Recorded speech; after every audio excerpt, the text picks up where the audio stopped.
Opinionated Idiot.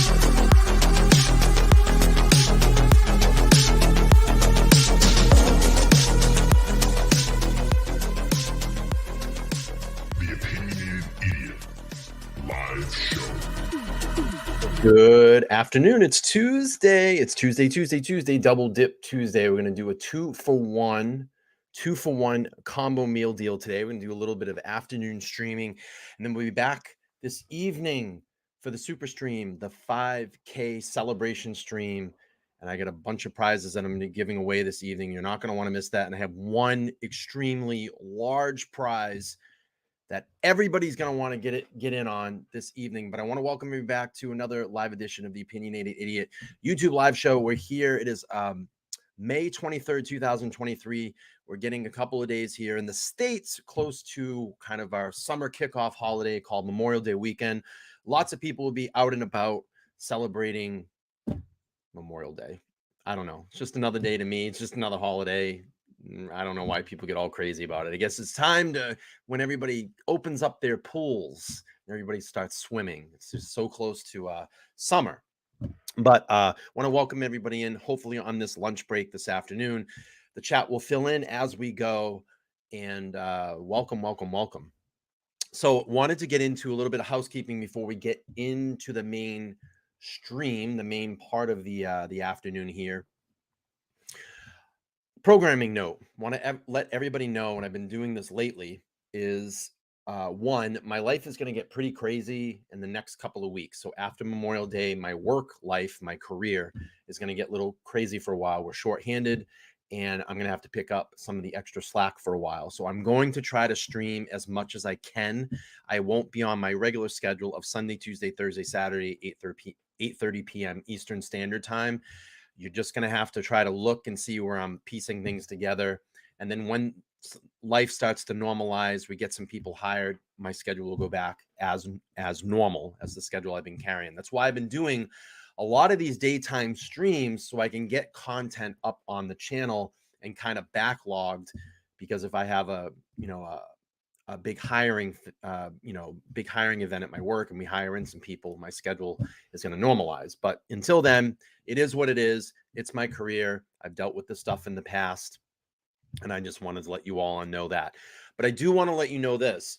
On the off days that I don't stream, I'm going to be doing a segment called Lunchtime Rewind. And what I'm basically doing is downloading these episodes, if you haven't seen them, and re-uploading them at 12 noon every day. And I'm going to be doing those as premieres. So it will seem like I'm live, but I'm actually not live. It's just premiere. And you'll see it when you click into the video. It will say this video is premiering. It'll probably say it somewhere up in the chat. So I'm not live, but you can chat. You can chat. You can join as a member. You can send super chats, all that stuff. But it's just kind of like for the replay crew. So we're going to call those segments Lunchtime Rewind.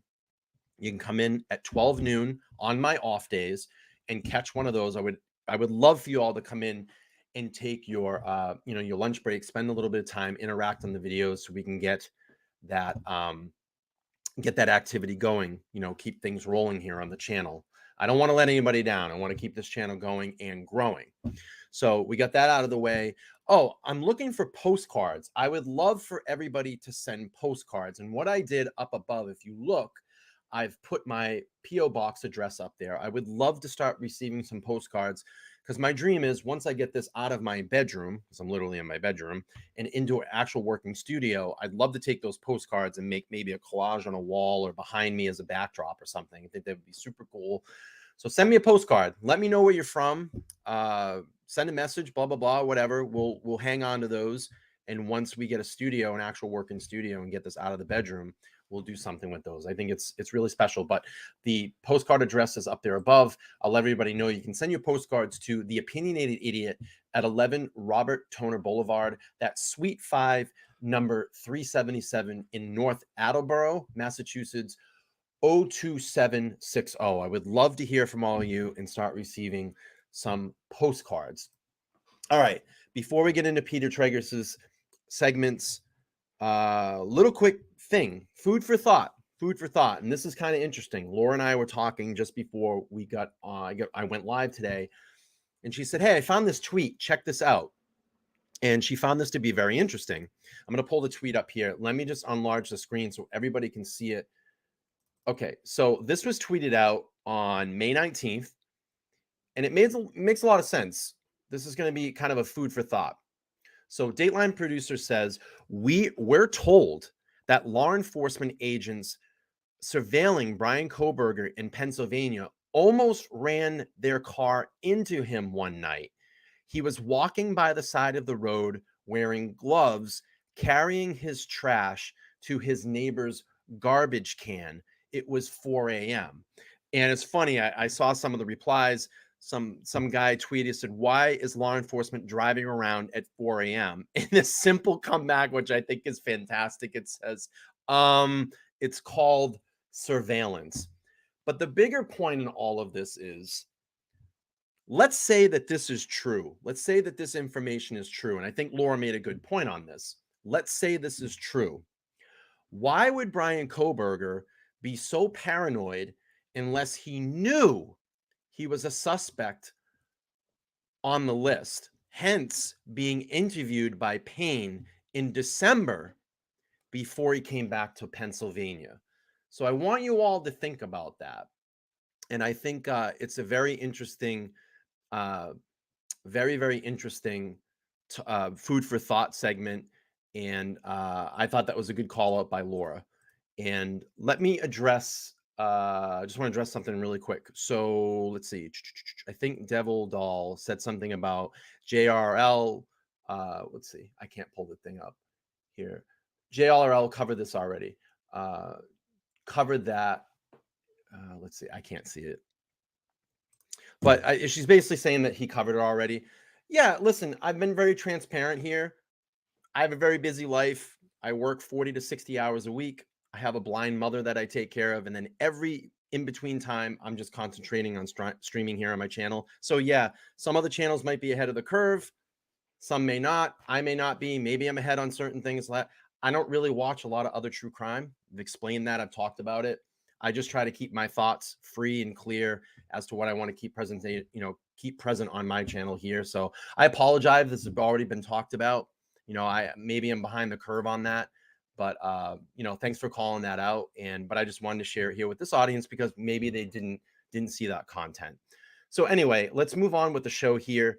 So Peter Tragos came live yesterday, did 2 streams, kind of giving his reaction to the motion hearings and his analysis of what went on yesterday in court.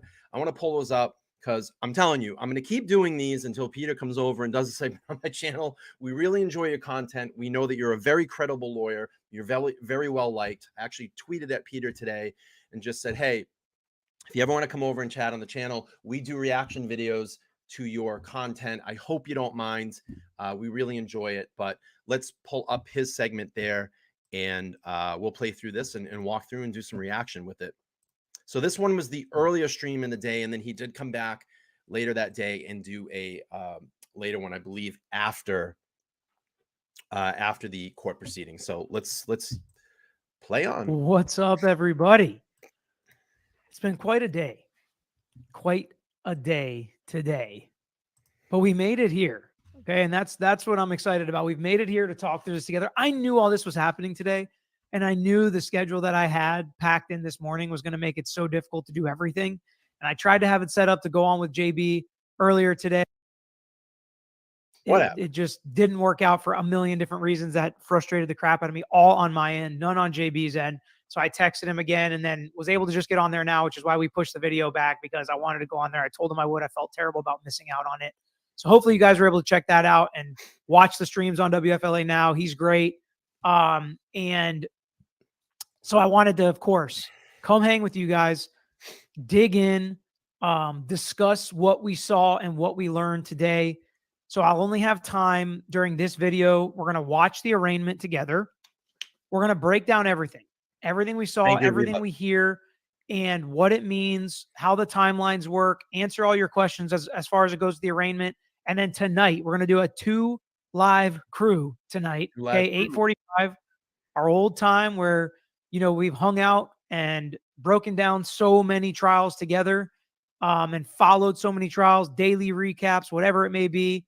We are going to be breaking it down again tonight at 8:45. We're going to be talking about the motion hearings for the motions to compel, the gag order stuff, because to me, we really learned a lot about the judge, about this case, and about how he views all of that in his comments during those scheduling hearings. So that'll be tonight. But this video, we are going to focus in on the arraignment. And Abby, hey, you know what's great is YouTube leaves it up. And I know it's tough. I hate missing out on anybody that wants to come join in, which is why I'm glad today I'm doing 2. So you and everybody that can hang out with the afternoon crew gets to come hang here for a while. And then if you're available at night, you can come hang back. I don't have the rest of the afternoon, unfortunately, to go through everything, but I'm glad to hang with you now live, Abby, and then on the rewatch crew later. So what we're going to do now is I'm just going to queue up the arraignment. I will pause it. Most of you have probably watched it already by now. I will pause it as we go through, as things happen, to explain what's happening, why it's happening, why they would be doing something like this. And make sure you hit that like button as well if you haven't already, and subscribe and hit the reminder bell, because stuff happens, you know, stuff happens and we don't always get live or get on the video exactly when I plan to or exactly when I want to. So let's get to the arraignment here.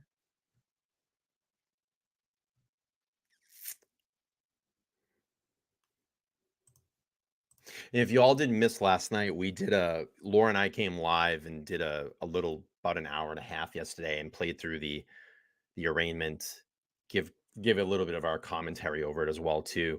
You know, my thing here is let Peter play out. You know, he's an expert, he's a lawyer. I've always said a million times, when we come live, we're not lawyers, we're not experts. We just give kind of our opinions based on the facts and the evidence in this case. I've expressed that probably about 1 billion times on this channel. I still get comments about like me claiming that I'm a lawyer and an expert. I've never said that. I've never said that. I've been very clear about it. We bring on, we do reactions to streams like this because we respect Peter. He's an actual lawyer, and you know, that's why we do this. And Peter, if you're watching, I hope you don't mind that I keep doing this, because my audience finds this to be very valuable, and I would love to have you over here sometime. So reach out to me, and maybe we can do something, even have you on for 10 or 20 minutes. I know that my crowd would go berserk if you were over here hanging out. So we'll keep playing through this.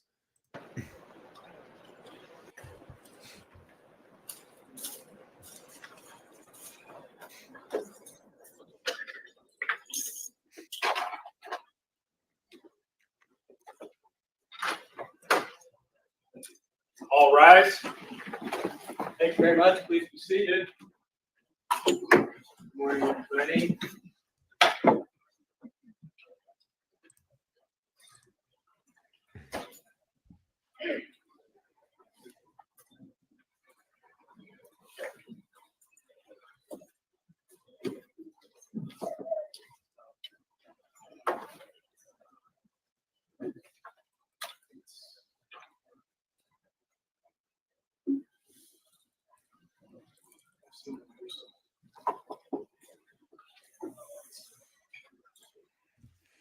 There are some pauses where things don't happen, so there'll be some dead time, but Okay, let's here we go. get on the record, please. Thank you. Okay, we are now on the record in State of Idaho versus Bryan C. Kohberger, CR 29222803. Mr. Kohberger is in the courtroom along with his attorney, Ms. Taylor. I believe also part of the team is Jay Ronston and... Oh, Candy, by the way, I sent chosen and your bracelets out today. So they should be there by like Thursday. Just want to make sure that you knew that I got those out to you. Thank you so much for ordering those. I appreciate it. Is participating Thanks for the support. The state is represented by Mr. Thompson, Lake Clark County Prosecutor's Office, or Prosecuting Attorney. Ms. Jennings is of that office too, Lake Clark County Prosecutor's Office. Also, part of that team is Ingrid Beatty and Jeff Nye, both from the Idaho Attorney General's Office. I'm John Judge. If you don't know me, I'm the Lake Clark County District Judge, and I'll be presiding over this case. So, Mr. Kohberger, you've already heard a lot what I'm going to tell you at your initial appearance, but I'll repeat it to you because it's important, and I want to remind you of these issues. So I'll briefly cover your rights, the charges against you, and the maximum penalties if you are found guilty or if you plead guilty. So I'm going to start with the rights. You have a constitutional right to have an attorney represent you throughout these proceedings. If you cannot afford to hire a lawyer, then one is appointed at public expense. Ms. Taylor and her team have already been appointed, so that's taken care of. You have a right to a speedy and public jury trial where the state would be required to prove every element of each charge. So King 148 James is asking, do I ever feel weird about exploiting tragedy for clicks? No, not really, because we're reporting here. We give very factual information here. We read through the PCAs and the legal documents, and I don't think it's exploiting anything. It's actually giving and bringing awareness to a lot of the conspiracy theories that are put out there on other YouTube channels. See, if you watched our content, the thing that you would understand is that we stick to the facts. And my chat room knows that, and my channel members and my subscribers know that here. So yeah, we've always said that we're not legal experts, but we do a lot of research and we have a lot of passion for what we do here to pay tribute to these victims, to make sure that we find and give valuable information to find the correct people that commit these crimes. So I wouldn't say that I'm exploiting this for clicks and views. We're just bringing awareness to it. And if you actually watched my channel, you would understand that I personally want to grow this channel and become an advocate for people. If you knew my story or knew anything about me, that my friend was murdered in 1994, and that's what drove the passion behind this channel, to get live on air and advocate for people of brutal crimes. My friend had no justice. The two people that were caught walked in his case. One did 8 months and walked, and another one, the prosecution fucked around and they walked. They didn't have their case put together. So if you don't like what we're doing here, you don't have to watch. But my subscribers knows exactly what we do here on this channel. We don't spread conspiracy. I vet everything that we use via news articles, via the legal documents. We try to explain those the best we can, never claim that we're lawyers here. But if I can advocate for someone, for innocent victims, and get their story out there so people can learn across YouTube and the world about these cases and bring attention to them, I'm happy to do that. So thank you for your comment. Thanks for your click and your view today. I appreciate that. All right, let's keep playing through this, guys. Against you beyond a reasonable doubt. At that trial, you would have the right to cross-examine the witnesses called against you. That means to see, hear, and question them, to call witnesses to testify for you, and if you choose to testify in your own defense. But you're not required to testify because you also have the right of silence. That right is protected under the Idaho and federal constitutions, so you can remain silent throughout these court proceedings, and that can't be held against you. See, it's okay. It's okay, chat. I knew this was going to happen. Once we get to a certain amount of subscribers, because people are watching now, people are going to come in. Probably people are being sent from other channels. It's completely fine. That's why I have moderators here. Moderators can take care of that. they can ban these people from the channel. So free reign. But I wanted to address that so everybody understands here, you know, maybe some first-time watchers that come to the channel.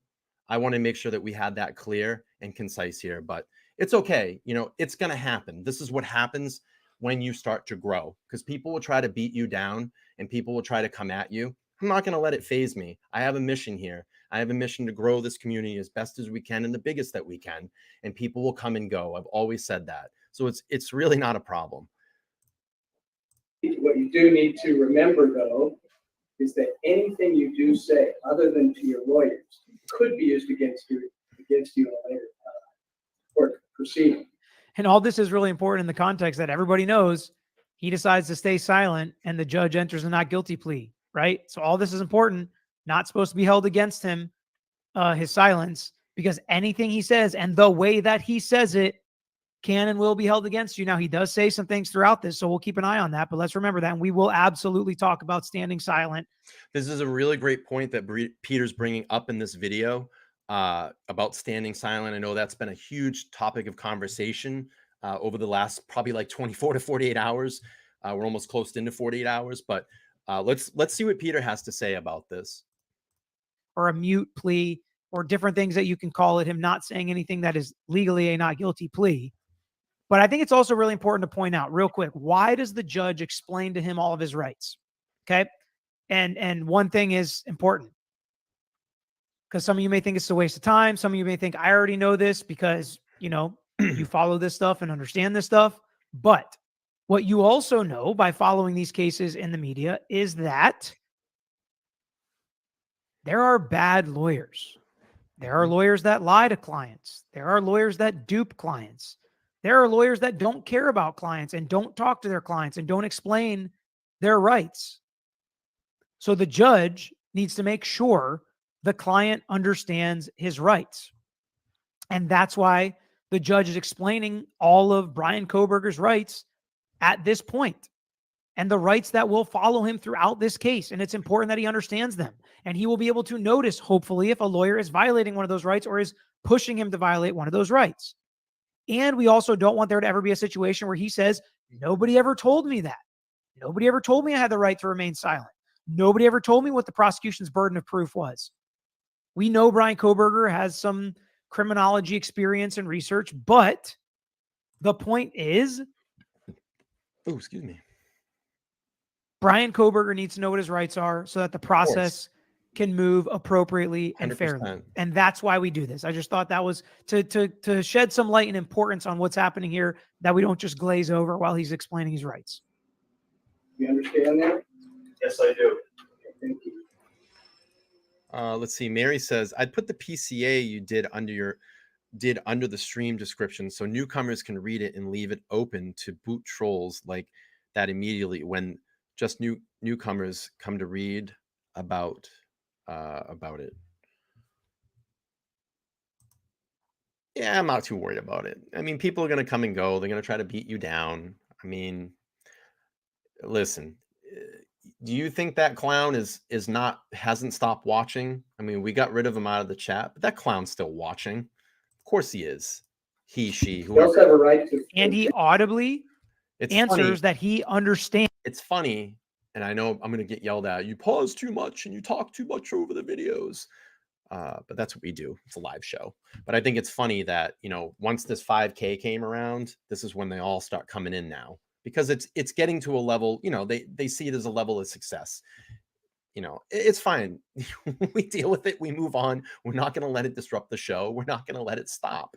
I mean, we're going to continue to do this. So whatever. Exactly. There's trolls everywhere. And the thing is when you're a nice person and a factual person, they hate that because that's what they want to be in their life. And that it's amazing that someone would sit here at 1:30 in the afternoon on a beautiful Tuesday, you know, and have to come in and try to ruin everybody's good time. It's perfectly fine. I want to recognize Christy Lewitsky for their new membership on the channel. I do appreciate that so much. Thanks for your support. Thank you. I really do appreciate that. Remember. All right, let's keep playing on here. We've got a long time to go through. That these are his rights, which I think is important.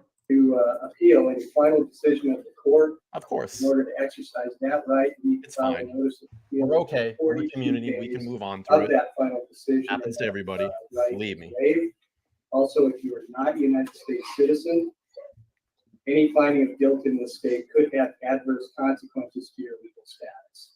Do you understand these rights? Yes. Any questions about the rights? No. All right. So let's go to the indictment. You have a copy of the indictment in front of you? Yes. Thank you.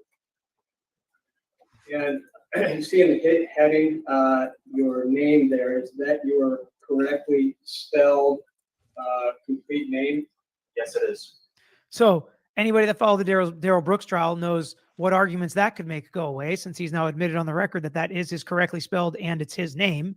The reason they do that is they don't want that to become an issue later. They don't want to have the wrong spelling of somebody else that spells it Kohberger, as I've seen people spell it accidentally. But it's like you don't want it. You want to make sure there's no typos, nothing that they're going to try to use as a clerical error that ends up turning into a reason for an appeal or to throw out the case once there's no statute of limitations, but things like that have popped up in the past. So now to make it easier, they ask right up front, do you see anything, any issues with that? Is that your name? Good. Let's move on. So we don't have to talk about that again.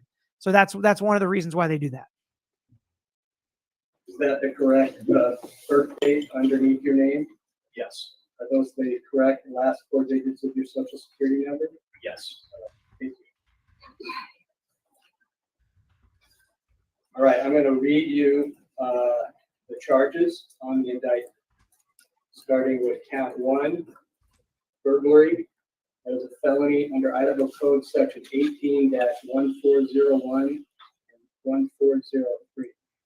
This alleges that you, on or about November 13, 2022, in Latah County, state of Idaho, did unlawfully enter a residence located at 1122 King Road, Moscow, with the intent to commit the felony crime of murder.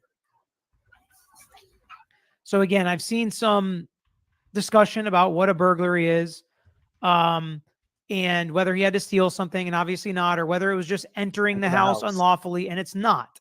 It's entering the house unlawfully without permission with the intent to commit a felony therein. And we know we're about to hear the 4 felonies that he intended to commit when he entered the house, allegedly, right? But that's the crime of burglary. You enter the dwelling with the intent to commit a felony. And here they're saying he entered their residence with the intent to commit these 4 felonies.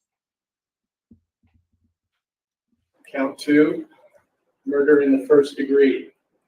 That is a felony under Idaho Code Section 18-4001, 4002, 4003, and 4004. This alleges that you, on or about November 13, 2022, in Latah County, state of Idaho, did willfully, unlawfully, deliberately, with premeditation, and with I want to ride in that vet. I want to ride in that vet. I want to ride in that vet. Thank you. Kill and murder Madison Mogan, a human being, by stabbing Madison Mogan, from which she died. Count 3, murder in the first degree, a felony under Idaho Code Section 18-4001, 4002, 4003, and 4004. This alleges that you, on or about November 13, 2022, in Latah County, state of Idaho, did willfully, unlawfully, deliberately, with premeditation, and with malice aforethought, kill and murder Kayla Gonzalez, a human being, by stabbing Kayla Gonzalez, from which she died. Count 4, murder in the first degree. That's a felony under Idaho Code Section 18-4001, 4002, 4003, and 4004.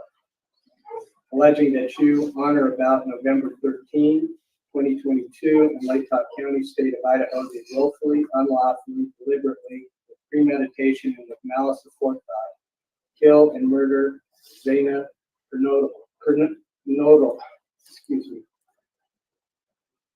This is hard. I'm sorry. Dana, So let's take a quick second, because I've also heard a lot of talk about this, where he stumbles over the name a little bit. Then he said, "This is hard." And I heard a lot of people say, was he saying this is hard because he couldn't read the names, because the names were hard? Xana Kernodle, not the easiest name to say. Gonsalves, not the easiest name to say. I messed it up the first time I said it. I did too. I mess up stuff all the time and mispronounce stuff all the time. So I give the judge all the grace in the world where it comes to pronouncing all these names and reading these documents with all this pressure and public eye and everything like that. But I also heard a lot of people say that he said this is hard because we're talking about 4 young lives that were lost. And I think that's a possibility as well. Just that it's a sad situation. It's a sad set of circumstances, a sad set of facts. And I think that the judge is a human being entitled to his emotions, and that would be okay as well. I also think a judge is very capable of thinking it is a sad factual scenario without believing that the criminal defendant over there is guilty before he has his day in court. So just because the judge is saying this is a sad scenario does not mean he thinks Bryan Kohberger did it. Okay. And I just want to kind of add here, wouldn't Judge be from in and around that area as well too? Right? I may be wrong on that, but I would think, I mean, this is his community, right?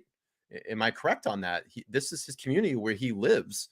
So I'm sure this is very affecting on him as well. You got to think about that too. He's lived in around this area. I mean, I don't know how long he's lived there. Maybe this is somewhere he's lived his whole life. I mean, but this is his community, and that would be very that would affect me too. I mean, hearing about this every day and knowing that you're going to be on this trial, it's very life-changing. It's crazy. 4 people. I just wanted to kind of throw that out there. I see a bunch of people coming in from Emily D. Baker. Welcome, all the law nerds. Thanks for joining us. Xana Kernodle, a human being, by stabbing Xana Kernodle, from which she died. Count 5, murder in the first degree. This is a felony under Idaho Code Section 18-4001, 4002, 4003, and 4004. This alleges that you, on or about November 13, 2022, in Latah County, state of Idaho, did willfully, unlawfully, deliberately, with premeditation, and with malice aforethought, kill and murder Ethan Chapin, a human being, by stabbing Ethan Chapin, from which he died. This is signed on May 16, 2023, by the presiding grand juror. So now I'm going to go to the maximum penalties of each charge. So those are the charges: burglary and multiple murder charges. Now he's going to go to the maximum penalties. And the reason for this, again, is so Bryan Kohberger can understand this is what he's charged with. This is what he's facing. This is what he's looking at. This is the minimum. This is the maximum. We, in this country, I think this is really good for people to watch. And I'm glad. That's the point about these cases. I don't think we should sensationalize these cases. I don't think we should convict people in the court of public opinion. I don't think we should jump to conclusions. I don't think we should speculate and pull stuff and act like it's fact and like we know this is what happened or that's what happened. But I think it's incredibly important and educational to watch and understand that some criminal defendants are like, I didn't know this happened. I didn't even know what I was charged with. I had no idea I could ever face this much time in prison. That's why we have this. That's why every defendant has a right to this arraignment where the judge, not he can say, oh, my public defender didn't tell me this, or my criminal defense lawyer didn't tell me this, or the state said this, or whatever. A judge explains this stuff to the criminal defendant to make sure they know what it is, because we as a country have decided to do it that way in the legal system. Is it perfect? No, far from it. But when we see a problem, we try in the legal community to fix it and to make sure nobody's getting railroaded or bamboozled, that he understands, at least from this point of view and at this point in time, what he is facing. And that's important. Starting with count 1, burglary, minimum 1 year, up to 10 years in imprisonment, fine of up to $50,000 or both fine and imprisonment, restitution for So he's looking at from 1 to 10 years for the burglary, which is the least severe crime. For the victim's economic losses resulting from the crime. For counts 2, 3, 4, and 5, murder in the first degree, maximum penalties, life in prison, or the death penalty. Fine of up to $50,000, fine and life in prison or the death penalty. Restitution for the victim's economic losses resulting from the crime. Also, additional fine up to $5,000 to be paid directly to the victim's victims. If you are found guilty or plead guilty on each charge, and the maximum sentences are imposed consecutively, that means one right after the other, you could be facing 10 years in prison, followed by 4 consecutive life sentences or death penalties, fines of up to $200,000 and $20,000 to be paid directly to the families with any restitution resulting from the crimes. Important also for the judge to point out, you could be looking at 10 years plus 4 consecutive life sentences. That's the max. Now, we know you only got one life here on earth. So 4 consecutive life sentences, it is what it is. It doesn't actually exist. You can't be in prison for life sentences, but you have to make sure they understand the maximum, that they don't think, well, maybe 10 years means life, or maybe life means to age 75, or maybe if we combine these together, it can only be 10 years. No, none of those questions. 10 years plus 4 life sentences is what you're looking at.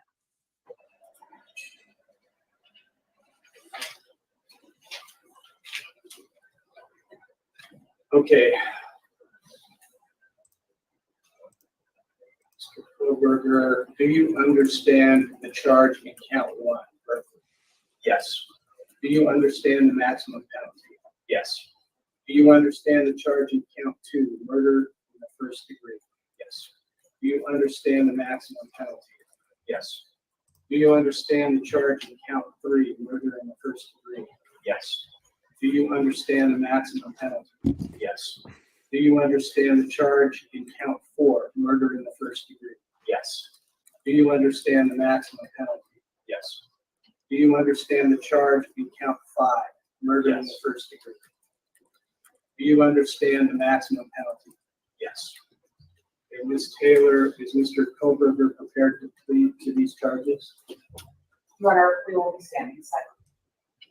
All right, so I'm going to back that up because we're going to talk about it. It went through kind of quickly, but I know a lot of people have questions about this. But first, I want to talk about the fact that Bryan Kohberger said, yes, he understands the charges against him and the potential penalties he's looking at. Okay, so that's a really important part. And then I'm going to put this up on the screen. Ann Bothwell, greetings. Can I ask, standing silent, why automatically not guilty?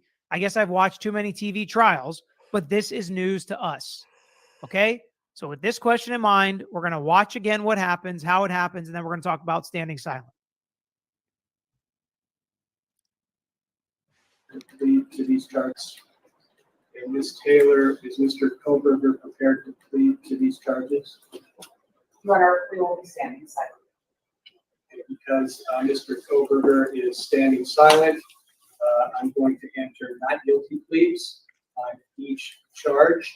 Counts 1, 2, 3, 4, and 5. All right, so there you had it. This is what most people were talking about today. What does it mean to stand silent? Why stand silent? Why not just plead not guilty? To me, this was an intentional decision by Bryan Kohberger and his counsel. And while it could be a nothing burger, because basically standing silent, legally speaking, is the same thing as a not guilty plea. That's why you saw the judge enter a not guilty plea for all of the counts. And this goes into what we just heard, the judge explaining Bryan Kohberger's rights, including the right to remain silent. That's going to be at this hearing and every other hearing and every other time Bryan Kohberger, anything happens to him in this case.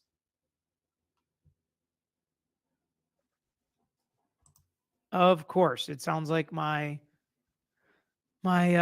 camera just died again. Uh-oh. Really great.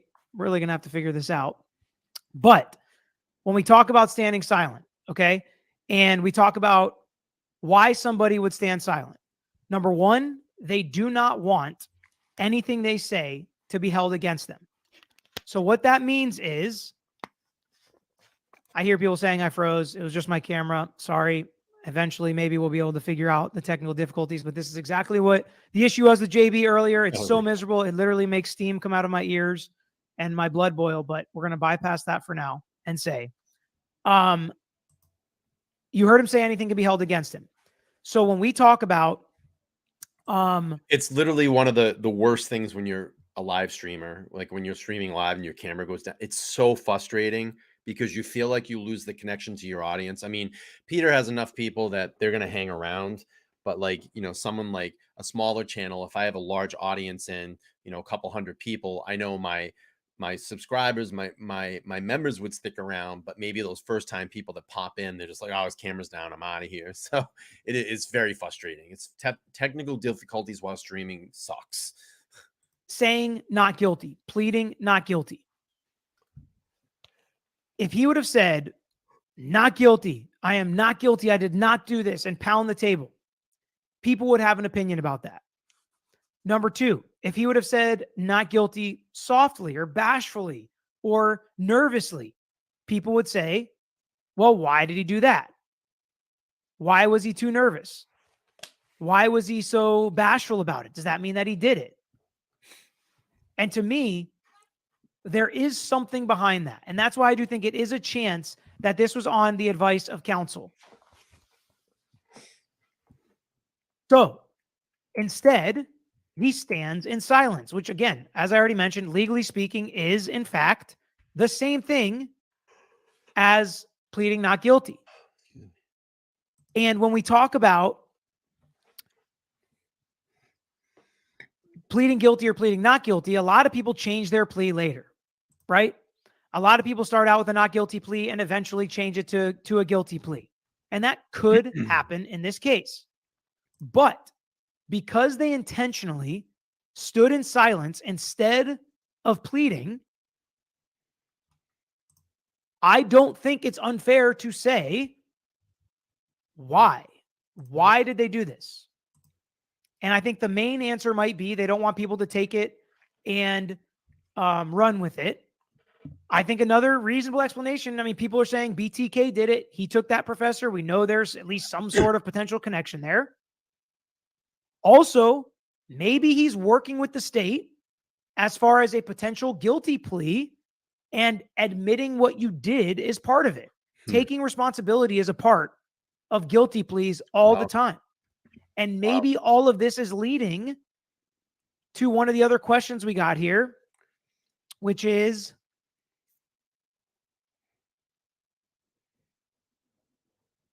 Aaron, when will we know if it's a death penalty case? Well, the arraignment starts the trigger, which is 60 days from the arraignment the state has to file their notice of intent to seek the death penalty. So they have 60 days. And if they do seek the death penalty, that could be a bargaining chip. Or maybe they won't seek the death penalty because they're already working on a plea deal. And that's why he is standing in silence as opposed to saying not guilty. Maybe the state said it would make the victims' families feel better if you don't stand there and say not guilty. I think there's a very small chance of that being the reason why, but it's a non-zero chance. I think the main reason why is he didn't want the media or anybody to run with the way, the fashion, the speed, or the power in which he said not guilty. That would be my guess if you just want my guess. Now, at this juncture, the state has 60 days to give notice of intention to seek the death penalty. And yeah, real quick, I just want to pause this. Tonight, I'm going to be doing a 5,000 celebration stream this evening, and I'm going to give back to the community. I have some small prizes, but I want to show you what the big kind of grand prize giveaway is going to be this evening. You're definitely not going to want to miss this. I see right now my chat is about as full as it's been all day.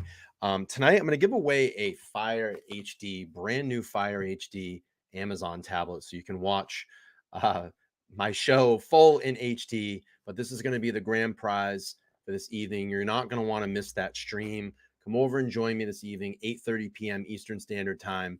I was going to stream the second part of Peter's reaction. He did 2 streams yesterday, but it looks like he's actually going to go live at 3 p.m. today. So I don't want to take up 2 hours. I'm going to finish through this stream and then come back tonight at 8:30 p.m. and play his second part tonight.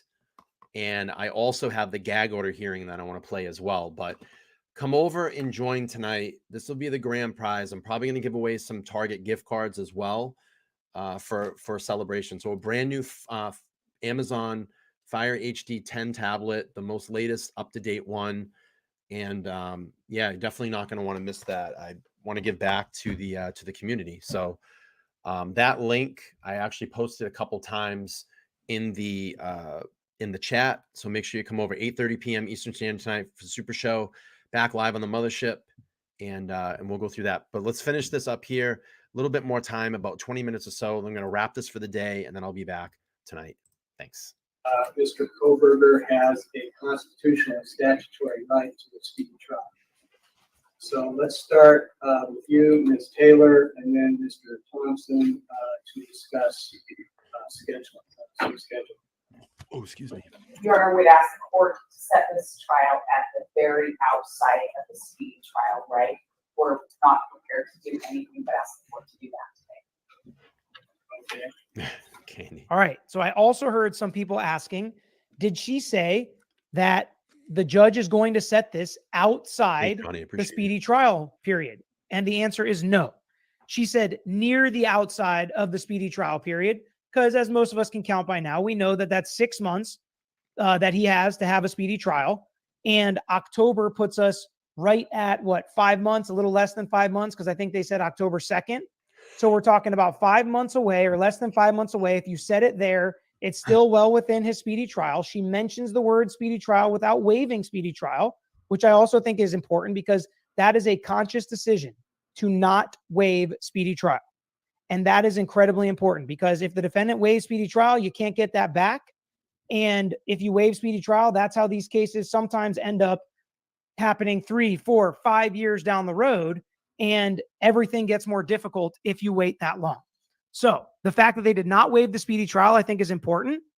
And the fact that everybody kind of agreed to the date where they're at is also important because, and the state is about to agree to that because making it happen in October is still enough time that allows everybody to work on the case, prepare for the case, deal with discovery issues, and still prepare for trial.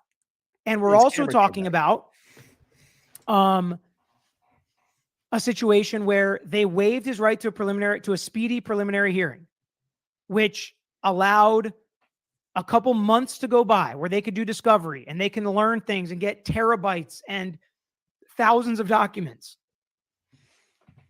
because they were able to do that. Plus these 5-ish months now, that gives them a lot more time than if he was indicted by the grand jury immediately and they demanded speedy trial and they set the speedy trial within 6 months. That I think is a different ballgame. But as we sit here now, I do think there is a chance, even if it's a small chance, I do think that there is a chance that they do demand speedy trial and this trial does happen with. Welcome, Victorine, to the moderator group. Victorine, you now have a wrench. Welcome, welcome, welcome.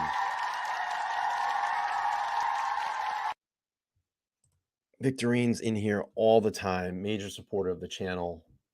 I appreciate you. So enjoy that moderator wrench. Within 6 months. Thank you. Because the difference between this case and a lot of other cases is the period of time between when he was arrested and the preliminary hearing that was not is months that they used to gather discovery, go through it, come up with their defenses, interview witnesses and potential victims. They're going to order the grand jury transcript. So they're going to get to know what the state presented to the grand jury. And they've had all that time and still yet another 5 months.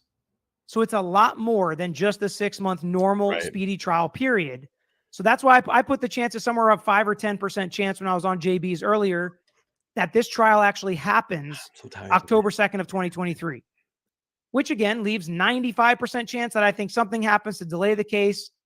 The defendant eventually waives his right to a speedy trial, and we have a trial somewhere down the road. But I don't think this is one that's going to stick around for 3 or 4 years. I think everybody's going to work to make this trial happen because the media continues to fight the gag orders. A lot of things are going on, a lot of public interest. The victims' families are pushing the case as well with lawyers of their own. Nobody wants us to sit around for 4, 5, 6 years with delayed justice because people say delayed justice is no justice at all. So he didn't waive speedy trial.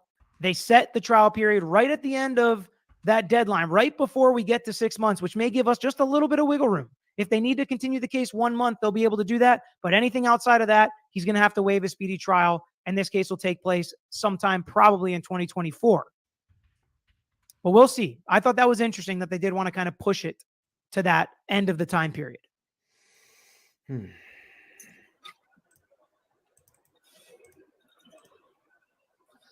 Counted out when that would be November.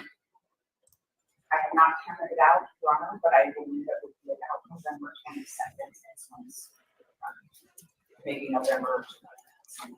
This one's maybe November 2nd. So basically the judge, and they were talking about when is the end of the speedy trial period. I just backed it up so I could hear it again. And they said about November 22nd. So again, November 22nd, as crazy as it is, I think it's right around, I don't remember. I think is that the date of the crimes? Yeah, November. I know it was November 20 something. So 6 months from now is that November 22nd date, which is the speedy trial date. That's when they have to have this trial done by.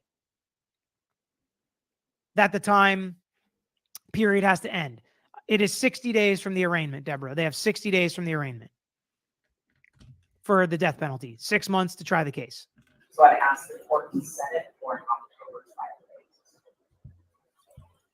date. November 13th, somebody said. Yes, thank you. Yeah, November 13th for the crime. So it's just 9 days after the crimes were committed, a year later. So crazy. My best guess is it would take at least 4 weeks, maybe 6. All right, and that was just a quick tidbit there. So how long does the defense think this trial is going to take? And Bodie asked, why did the judge ask the defense lawyer how long she thought the trial would last when the prosecution has the burden? That's a great question. He could have asked either. And most of the time, lawyers get together and discuss how long a trial is going to take. How many witnesses do you have on the state? How many witnesses do you have on the defense, if you call any witnesses at all? And they come to an agreement about how long this is going to take. So we talked a little bit about whether or not we thought the defense maybe knew the grand jury proceeding was coming, and they maybe knew the preliminary hearing was not going to happen at a certain point, and they started working together with the state. This would indicate they have discussed how long they believe the trial is going to take with the state. And it's somewhere between 4 to 6 weeks. If you ask the defense attorney and the state basically agrees, but a lot can happen in the next 6 months. So the judge isn't going to hold them to that. The reason the judge asks how long is because he has to put it on the trial docket. I want to just add to that. I think people forget that they understand that, even though that you're in trial and you have someone that's trying to put your client away in jail, and then you have someone that's trying to defend that client, those lawyers speak and they have to come to terms and conditions, and they do a lot of communication back and forth. Now, so I think people tend to forget some of that there is still conversations going on between the prosecution and the defense, not only in the courtroom. So if it's going to be a 6-week trial and he only says 1 week for trial, and then he's got something else on week 2, that's not going to work. If he thinks it's going to be a 4-week trial and then, November 2nd, he puts a trial that date, that's not going to work. You've got to make sure you give ample time to have this case tried within the speedy trial period, because you don't want the judge's calendar creating an issue and now violating potentially the defendant's rights to a speedy trial. So that's why the judge has to ask how long this trial is going to take. And that's probably Bodie who asked the question, why they asked the defense. Because if you say you need 4 to 6 weeks, and then, when we get close to trial time, you say I need 3 months. Well, now the defense maybe created this issue. And while they're not going to hold them to this 4 to 6 weeks, the judge asks to make sure we can get this done within the speedy trial period, which is also why he asked, when is the speedy trial period? And she said, about November 22nd.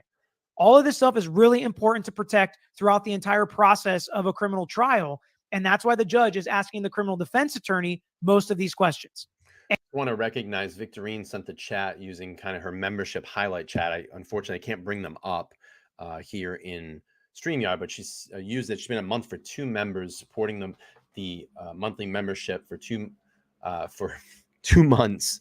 And she said, I'll see you all tonight. Thank you so much. Appreciate you. And you won't hear a lot of argument from the state because they know they have a duty and a burden to prove this case beyond a reasonable doubt within the speedy trial period. That's the whole point of speedy trial.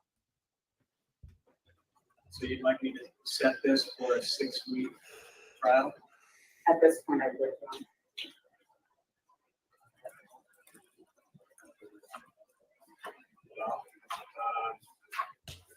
I just want to recognize this new member. I got Moko is a new member, has become a new member. Thank you so much for supporting the channel. Awesome. Appreciate you.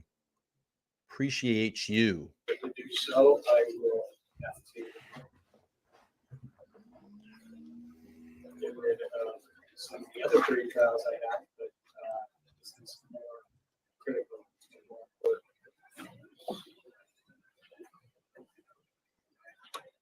So, Mr. Thompson, what's your... Those trial dates are workable for the state judge. Thank you. He knows he can't argue it's got to be after November 22nd. He wants to get this trial done too. They're probably more prepared at the defense. I don't think that's a stretch to say at this point. So he's not going to argue with that date. That works.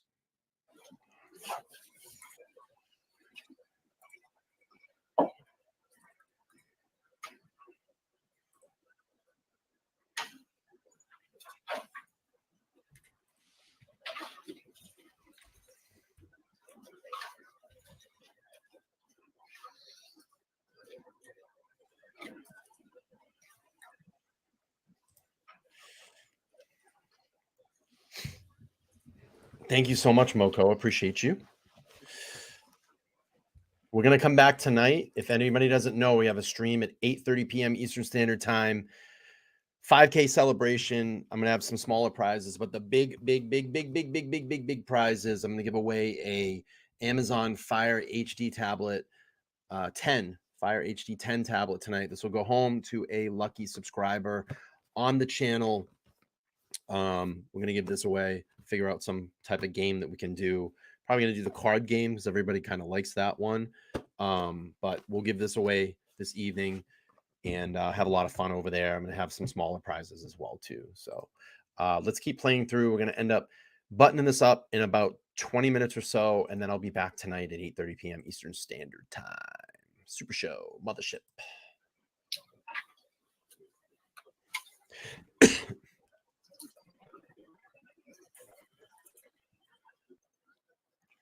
Thank you, Heather. Oh, excuse me. About October 2nd, starting. I'm so tired today. Okay, for 6 weeks. Yes, sir. Anything else we need to address today, Taylor? Not with regard to this trial study. Anything else? Yeah. Thank you. Mr. Thompson? Nothing to say at this time now.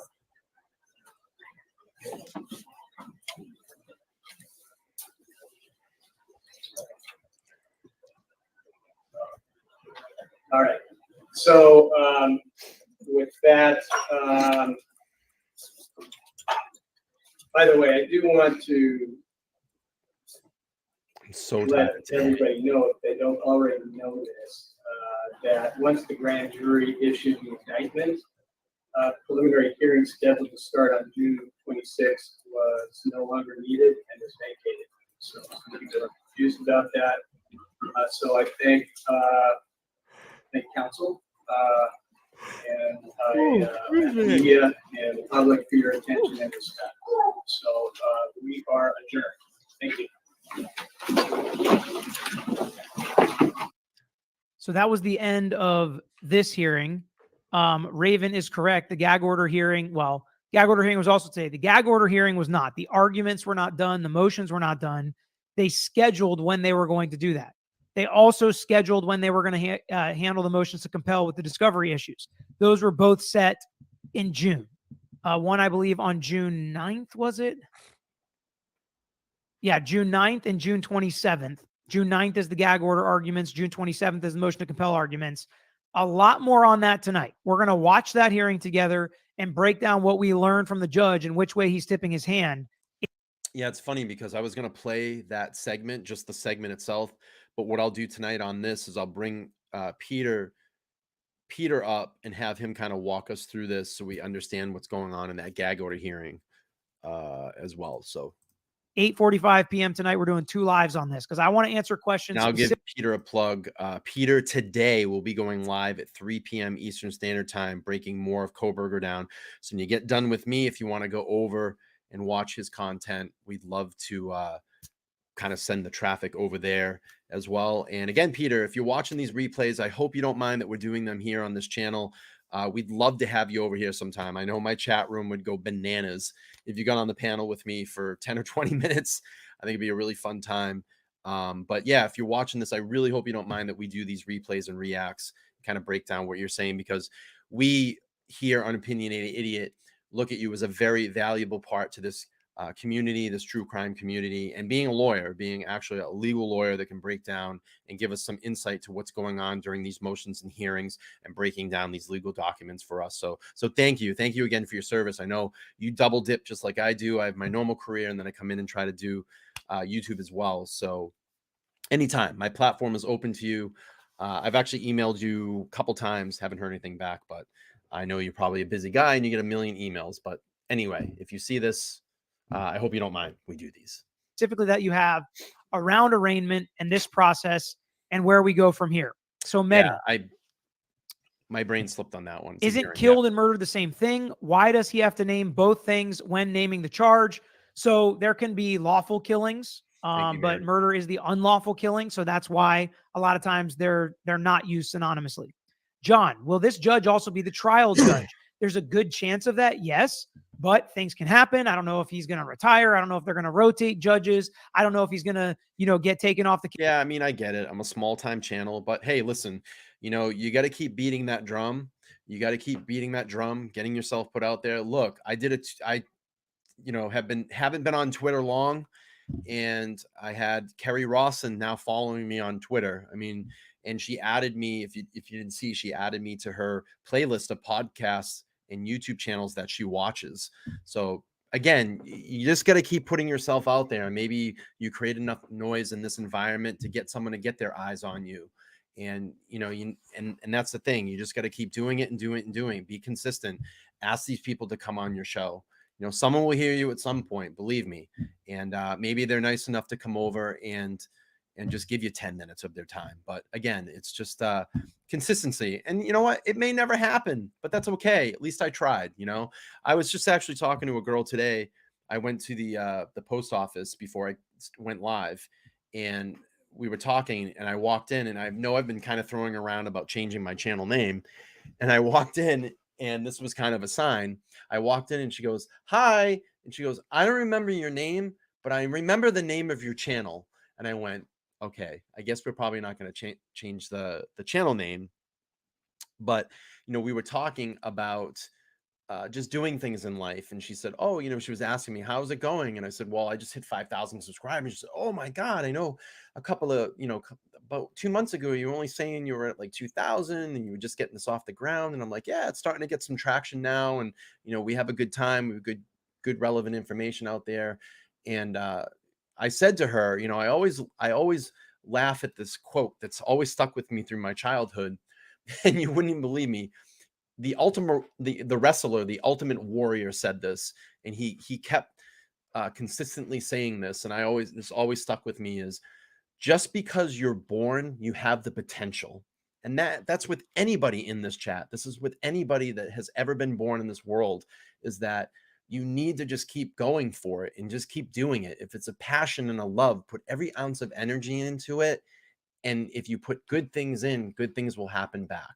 So That's it. I mean, all you can do is just try and ask. And what's the worst? If it doesn't happen, then you keep going on. And then maybe some down the road, your lives and your energy cross paths and something happens. So never give up on your dreams. Everybody has the potential to do something great in life, no matter how big or small it is. If you can affect one person or a million people, that's all that matters in this world. And do it with good intentions. Don't be a shithead. You know, don't be like these trolls that come in and go, because that person is sad that they're not doing good things in their life. And they try to come along and cut you down because they're angry at themselves that they've never done or achieved the level of success that you've done in your life. And that's why these people come around. So we don't acknowledge them. We move on. And, you know, any passion that you have, you can do anything with. You can do anything with. There's a niche, there's a crowd for it out there. So try. That's it. All you can do is try. And at the end of the day, if it doesn't work out, all I can say is I met some fantastic people because of this platform. And, you know, my channel really is only like, I say like 90 days old with this level of success, but I've met some fantastic people on this journey so far. And I have met some really good friends, and I'm getting close to some people, you know, we chat regularly and we have daily chats. And look, you know, if it doesn't pan out, then I say, look, I met some great people. And that was just a section or time in my life, you know, and you all spending this time with me. I think it's just great. You know, it's fun. It's a good time. All right, let's finish this up. Enough of my soapboxing like I always do, but I try to give good advice, what I think is good advice. And we have the abilities. Use this thing up there that's been put in between this hard skull. Listen, I'm not a college scholar. I barely graduated high school, but if I can come on and grab some attention and do something good with it, that's what I want to do. So let's keep playing.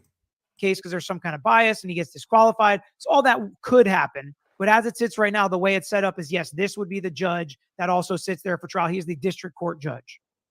Azam, Peter, arraignment and preliminary are the processes that take place before trial, right? What is the difference between them? Thanks. So the preliminary hearing is kind of like a mini trial where they would have shown all the evidence they have against Bryan Kohberger, why he probably committed this crime and that a crime was probably committed, you know, proving probable cause is what they would have to do at the preliminary hearing. That's gone now because the grand jury indicted him.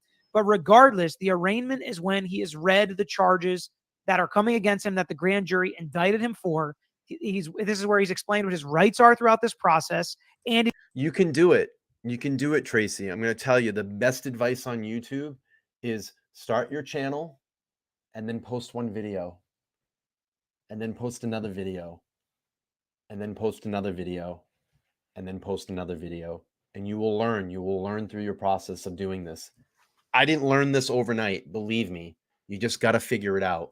And we have amazing tools at our fingertips. You have Google, you have YouTube. You can go on YouTube and find out anything. And you know what I'll do tonight? I'm going to do this for you guys tonight. I will show you the first video I ever posted on this channel. I'll reveal that tonight. And you can see where I was to where this has progressed. And believe me, it's taken a long time to do it. But you can do it. You can do anything if you put your mind to it. I know this all sounds like cheesy advice, but believe me, you can do it. You can do it. Post a video if that's what you want, if that's your passion. Post your video and then watch it and learn from it and then move on. Don't worry about it anymore. Move on. Believe me, I have stinkers of shows. I have some shows that are terrible, but I don't dwell on it. I don't rewatch any of my content. I just go back. Sometimes I might rewatch something because I might have a good laugh about something or something that I wanted to critique. Some things that I'm trying to not do as much, you know, the ahs and the ums, trying to pull away from that, correct myself on that and get better at being a public speaker. But you can do it. Believe me, you can do it. You have the potential. You've been born. Please explain what the possible punishments are. That's what we just watched together. The arraignment is kind of the chance for him to know and understand what's happening. Pooh Bear, hey, Peter, do the families have any influence on the state pursuing the death penalty. So most of the time, the state will talk to the victims' families and they will get their input. Do you want the death penalty? Do you not? Why? What types of things would make you feel okay if you didn't? Would you rather guarantee a conviction for life or take the chance and go for the death penalty? Law RN also asks a similar question. Does each family need to agree to death penalty, to take the death penalty off the table to offer a plea deal? So the answer to that is no. So they will get the inputs from the families, and they want the families to all be on the same page, and they want the families to all agree. But at the end of the day, it is ultimately up to the state as to whether or not they seek to, or they intend to seek the death penalty in this case. They have to figure out if they think they can prove it. They have to balance what it's going to be like throughout the process, like in Lori Vallow's case and even Murdoch's case. They took it off the table. The judge did in one case and the state did in the other, because the process is a lot more laborious, a lot more difficult. It can create other challenges. So ultimately, it is up to the state. Bianca, question: if standing silent and pleading not guilty is effectively the same, why does standing silent exist? Again, because the defendant has a right to remain silent, and saying not guilty is potentially an admission, or is, I should say, is a statement that can potentially be used against him in the future. So we do allow in our country defendants to stand silent and not say anything that can be potentially held against them. And it effectively is a not guilty plea. Terry, huge if, standing silent was because he may plead guilty down the line. Why all the seeking of the state's evidence from the defense attorneys? Because they're doing their due diligence. They're zealously defending. That's a great question, by the way. I like that question. And I'm glad that he's clarifying this. You know, this is what might happen. You know, we might get halfway into this trial and he turns to his lawyer and says, this is not, and again, I made it very clear. He is innocent until proven guilty. But as this evidence starts to compile in the compile of evidence, and let's say it's very strong against him in trial, he may reach out. And we've seen this in certain cases where, you know, they reach out and say, can we just strike a deal? And that saves him from the death penalty. I think that might be the tactic here. I think that may be the tactic. And again, I'm saying that he's innocent until proven guilty, but it is a strong tactic. And I think that Peter actually talked about this in the beginning of the video as well. I may be wrong, but that was my kind of thought process. Is we get in this, the evidence starts coming out. Let's say it's very strong against him. It's looking like there's going to be no way about it. There's fucking DNA all over the car. There's DNA all over his clothes. There's DNA all over his apartment, whatever it be. And it nails him down to actually being there. And they have some maybe clear video of him walking out the house that night, and you can clearly see it's him. I'm just saying, I'm just throwing scenarios out there. You get to a certain point, and he says, hey, you know, Ann Taylor, let's see if we can get a plea here. This might save me from the death penalty. I just go to, you know, away for the rest of my life, or I only get 40, 50 years or whatever. Again, I'm not a legal expert on this, but this is kind of my feeling on all of this. So let's keep playing through. We're going to button this up, and then I'll be back this evening at 8:30 p.m. Super show this evening, 5K celebration. I'm going to be giving away a Fire HD tablet, brand new in the box, so you can watch my show live on HD. Take it to work, take it to school, whatever you need to do with it. I want to give one of these away to one lucky subscriber and member here on the channel, and I'm going to probably do some Target gift cards or something like that to give out some small prizes as well. So let's keep playing this up. We'll button this up and then be back tonight at 8:30 p.m. Eastern Standard Time. Defending their client, they are protecting his rights, and we don't know that that's the case. But many times, even if a client is going to plead guilty eventually, they want to know what evidence the state has, because as horrible as this may sound, it does happen sometimes where the defendant thinks, after seeing all the state's evidence, there's no way they can prove this case, so I'm not going to plead guilty anymore. Sometimes that does happen. Jacob, I think this will be a death penalty case, as Ms. Taylor, the public defender, has brought in a second lawyer to help with his defense. I agree. I think the state will seek the death penalty in this case. It may be used as a bargaining chip in plea negotiations, or it may just be what they're seeking. I definitely would be surprised if they just said, no, we're not going to seek the death penalty in this case. Can one of my mods repost the celebration stream link? I just don't have time to click and do it. I want to try to move through. Do you take cases in West Virginia? And if so, how do we contact you? So email me at lawyeryouknow@gmail.com. Tragoslaw.com is our firm website. We handle certain cases there, like car accident, wrongful death cases, but not every kind of case. SW 4x4 Explorers. If BK had an alibi, would that be known? Also, would it be known if he worked alone? I don't know if you mean, I don't know how we would know if he worked alone at this point, but if he does have an alibi, he has to let the state know that he intends to produce an alibi as his defense. And if he has any witnesses as to what his alibi is, the state would have the opportunity to depose those people, know who those people are, and understand that that's the defense he's going to be bringing. Wow, that's good. Good. J-Dubs. Could standing silent be strategic because the defense doesn't have the evidence the prosecution has? I mean, it could be strategic for a number of reasons, but I think at the end of the day, it is a not guilty plea. So right now, he is not admitting that he did this. He is not pleading guilty, and that's basically all we know. We don't know the motive for standing silent from his team or from Bryan Kohberger at this point. We don't know if it was the advice of counsel or if Kohberger himself refused to say that. We just don't know a whole lot more than what we're watching. Pepper, did they mention the deadline for discovery to be turned over to the defense? I don't think so, because the state and the defense are still going to be arguing about that on June 27th. Tori, late night lives are back. Yes. At least tonight they are. Azam. So the arraignment still happens, whether it's prelim or grand jury. Do I understand this correctly? Yes. You still have to be arraigned on the charges. So, Harlot's asking about, it'd be interesting to allow the victim's family to be wanting to take a shot. I don't think that's an option. I read things about firing squads before. It's very anonymous. It's very, they hide the names very well of the person. And another thing that's very interesting as well too is when you're part of a firing squad, I don't know how many people it is in Idaho, but if they do this, all guns are loaded. There are all of them will fire. So you'll hear the hammer hit the bullet. You'll hear a noise, but you don't know what actual person has the bullet. So you will never know. It's very interesting. And I could do a little bit more research on fire squads, but that's kind of what I know of it. But yeah, I don't think that's an option. They do keep those names very secret. Very, very secret. He still would have had the charges explained to him that this is what the judge found probable cause on. Here are the charges. Here are the potential punishments, the maximum, the minimum punishments for these charges. Here is what you're looking at, and here are your rights. That still would have happened even with the preliminary hearing. April Diaz, just wishing you a great afternoon. Thank you, April. And I want to take a second because tonight we're going to do more Kohberger.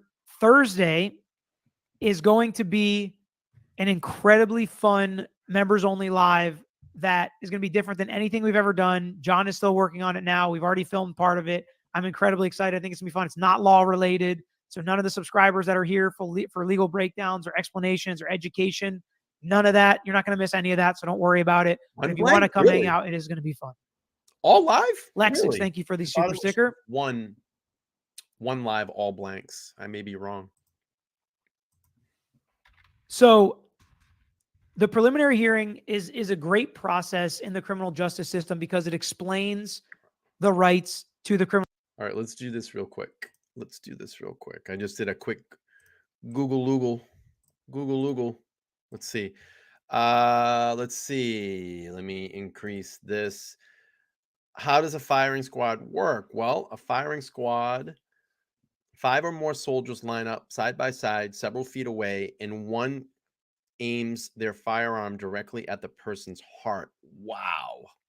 Upon hearing a cue called out by the senior officer, all of the shooters fire simultaneously. In most cases, the prisoner will be blindfolded when they are placed before the firing squad. I'll do a little bit more. Let's see. Does it survive? Contrary to the assertion that the firing squad traditionally have only one rifle with a live round and all the rest are blanks, firing squads have all weapons but one loaded with a live round. Wow, you were right, AZ. None would risk that only one shooter with a live round might miss or only would be the condemned. Wow, I did not know that. Thank you for sharing that. But good stuff. All right, let's finish this out, and then we're gonna come back tonight and do the live show. Defendant. We want them to go into this with open eyes. And this is where competence is really important. We see it in a lot of cases. We see it sometimes where we think the criminal defendant might be faking competency issues. But this is why competence is important. If you're competent to understand what's going on, we're going to explain to you throughout the process what your rights are and try to protect them. I mean, that is something we've seen, whether it's Daryl Brooks or Alec Murdoch, or this case, or Lori Vallow. The criminal defendant's rights should and will be protected throughout the process, or else there will be a remedy in the law, like an appeal or tossing the charges altogether. So that is going to be incredibly important in every case. So I'm glad we got to watch it together here. And tonight on the stream at 8:45, make sure you subscribe. If you haven't subscribed yet, take a second, subscribe, and hit that reminder bell, because tonight we are going to dive in. We're going to listen to the scheduling conference, and it's not just a, hey, what date do you want to do this? Okay, good. There is a lot more of it in that hearing. And I've got a lot of thoughts on exactly how it went and how the judge is feeling throughout this process, who's pushing for what, and where the judge is leaning. And the judge gives a little insight into how he feels about the Supreme Court's ruling and their opinion that they gave regarding the gag order. M. renewed. Would you have done the same course of action to be silent if this is your client? It's impossible for me to answer because I don't know what Bryan Kohberger is saying. But if he told me he didn't do it and we're fighting to prove his innocence, I probably would have advised him to say, I am not guilty. Barbara, that doesn't mean he would have done it, right? Because lawyers can give their advice. What time on Thursday is the members only? I need to put it in my schedule so I don't miss it. We haven't planned that yet. My schedule is crazy. For anybody that doesn't know, still a full practicing lawyer, always will be. Love it too much. A trial lawyer. Most of what I do is civil trials. I've done a lot of criminal trials as well. So scheduling is sometimes difficult, like it was today. Joe, a year. Here's to the next year learning from you. Joe, a valued member. So pumped you're with us a year later. Midwest Girl, why such an early trial? Will there be motions pushed out further? So in I just want to address this. I'm far from pro-life, but I have my political views on all of that, but I'm not going to get into all that stuff on this stream because I try to stay clear of politics because it kind of riles up the room. But I would say in this case that the death penalty is absolutely warranted due to the vicious nature of this crime. I mean, that's just my opinion on it. Whether you're pro-life or pro-choice or whatever you are, I still feel that it's very strong in this case. Not saying that Bryan Kohberger is guilty of this, but I think that the person that's responsible for this, and we will find out in this trial if Bryan's innocent or guilty, but I think it's very much warranted. I mean, 4 lives were taken innocently, and that's just my opinion. So, I mean, you don't have to agree with me. I respect that, but that's how I feel. But thank you. Thanks for sharing that. Idaho, it's 6 months from the arraignment that you have to have the trial within the defendant's speedy trial rights. That would be around November 22nd. And so they picked October because it was near the end of the speedy trial period, but not the very end. So it gives them a little wiggle room if they need a short continuance to still get it done. Ellen, shout out to Nicole, Azam, and Sunshine for the memberships. Yes, I see just memberships being gifted left and right. And you're going to be thankful this time because it's going to be funny. You're going to get a chance to laugh at me, see me in a different environment, maybe a little more unfiltered, hopefully not too embarrassing or obnoxious, but probably for some of you. So get ready. Brenda, welcome to the crew, and Nancy A. All right, a couple other things because people ask, okay? And that's why I'm saving this till the end. You can sign off if you want. We're done talking and breaking down the arraignment. But I did go on. I'll be honest, I'm far from a liberal person. I think I'm fiscally conservative, and I lean lean left in some issues, but I am far from a liberal person. But I think in this case, definitely in this case, is it's warranted, the death penalty. Absolutely. I mean, these kids didn't deserve this. All right, let's keep playing through. Peter's got a couple more minutes. I got a couple more minutes. We'll wrap this up. But I appreciate everybody, WFLA now today. Everybody for giving their opinion here. I'm very open about it. I think you all know I don't lean left at all. I would say I'm probably center right, if anything. And I lean left on some social issues too. So I'm kind of a modge podge, I guess. I personally don't care what people do in their lives. They can go be who they want to be who they want to be. you know, all that stuff, it doesn't bother me. But on some issues, you know, I have some ways that our government is ran. I have some issues with, but I'm gonna get into politics. That usually riles people up in the stream, so we'll leave that. We'll let that one. Day. So if you want to check that out, please do. We'll let that And let them know in the comments that you came from here. And then number 2, I'm going to go on Megyn Kelly to talk about this Kohberger case on 100%. Wednesday. If you happen to 100%. watch that, shout it out in the comments. You guys are the best.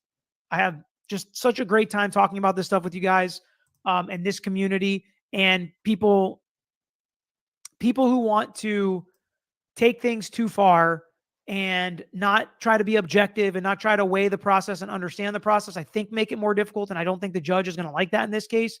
So I really appreciate that this community and the people that We talk have an about opinion. this case here Opinion. with me on these lives and through these comments. I really appreciate you. And I think that if EDB is on Court TV tonight, check that out as well, please. But if we can continue to do that, and that becomes more of the norm, how the public discusses these cases, I think we will have more access, and I think there will be less restrictive gag orders. That's just a little prelude to what we're going to be talking about tonight. All right, I'm gonna bounce out of this video. I don't think there's really too much more content that Peter's gonna do, but listen, I want to thank everybody for hanging out this afternoon. I know I've been doing a lot of these lunchtime streams when I can get the chance to do that. It's kind of a double dip Tuesday here, so we'll be back this evening, 8:30 p.m. Eastern Standard Time. Gonna give away a Fire HD Amazon tablet for some lucky subscriber or member. And we'll figure out a way to give this away. I'll probably do the card game because I like that. Gonna have some other small gifts that I give away, maybe some Target gift cards, stuff like that. I do have some business that I need to take care of this afternoon, get prepared, maybe rest a little bit before tonight's stream. I'm gonna try to stream as long as I can. We'll go through some more Kohberger content this evening, more Idaho content. And maybe I'll open up this phone lines tonight, or maybe I'll drop the link and let some people come on live and chat a little bit. We'll figure something out. We'll have some fun with it. And again, Peter Tragos is going to be live at 3 p.m. Eastern Standard Time. If you all are around, you want to watch him, go over and support his channel. I'm sure you all do.